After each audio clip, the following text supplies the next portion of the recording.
Africa Twin DCT Really Review by Ken Hutchison. Riding the Chosen One. I'm going to have to admit this up front, after a year-long hiatus from riding adverb motorcycles, there was only one new adventure bike that I was aching to ride. The Africa Twin. I've become a fan of adverb bikes over the years, so after it was revealed at OTOMODE in 2014, I couldn't wait to check it out.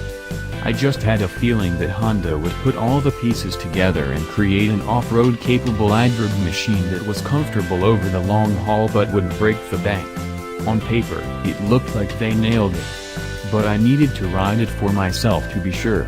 Then life got in the way and 748 days passed before I finally got the opportunity. When I did, man oh man, it was worth the wait. The first trip aboard this DCT-equipped CRF 1000L was a 75-mile ride through the countryside with temperatures hovering right around the 34-degree mark, that's Fahrenheit, so it was cold.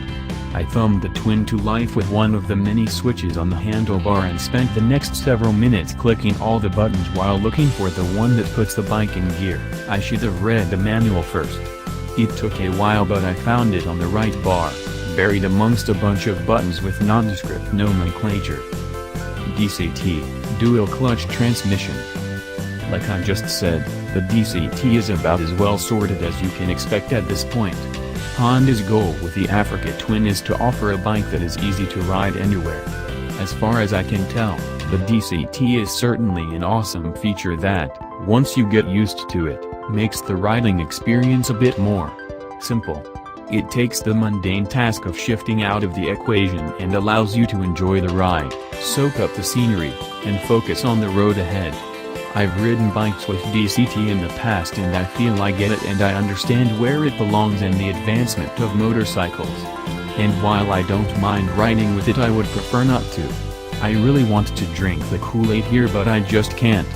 I mean, I like DCT when I'm in the act of riding and it's fun to shift gears with the paddles, plus it's nice to not worry about the clutch and all of that stuff, but it is not for everyone.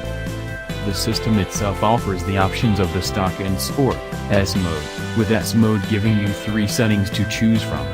Level 1 is the base, with level 2 and 3 holding the RPMs longer before it shifts.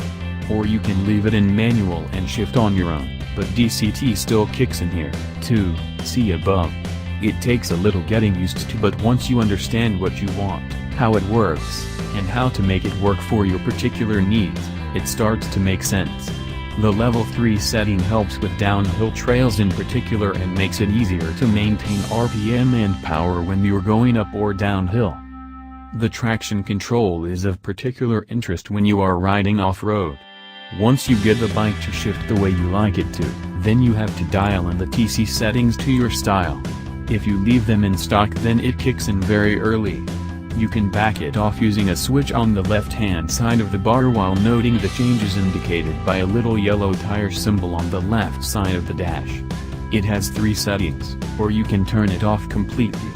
The bad news is, when you shut the bike off, it reverts back to the base setting, which will drive you nuts when it slips your mind. It takes a while to get used to, it eventually becomes part of the startup ritual, but is still annoying. The TC response is based off of the data gathered through wheel speed sensors rather than an expensive OTOMODE-based TC system, so it isn't overly technical in nature. It's simple. If the wheel is spinning too much in relation to the throttle position, it retards the ignition until it gains traction again. Luckily, it's easy to swap or turn off if you feel the need. Engine and performance. The 999cc parallel twin is so well suited to the adverb market it isn't even funny. This bike makes consistent power right off idle and all the way to the 8,000 revolutions per minute redline. It has no distinct surge of power either. Instead, it is linear and steady, which makes it very easy to modulate the throttle off-road and very vanilla on the street. The 270-degree firing order helps the engine build a very V-twin-like power that makes it tractable in both the dirt and slippery road surfaces. This engine is efficient, too. I didn't ride it very hard in terms of keeping the RPM up for long periods of time, and as a result it registered just over 40 miles per gallon. I'm sure it will not be that good with a manual transmission because the DCT was constantly shifting at low RPM. Either way, with a 4.9-gallon fuel tank you can expect to have a range of roughly 200 miles if you ride smart.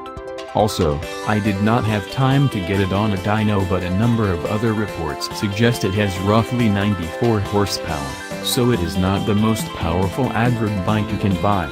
It's quite a way off of the 150 horsepower of the KTM 1290 Super Adventure, but it's right in the mix with the 1050 and 1090, maybe, Adventures, and just a bit more than the 800cc Triumph Tiger XC.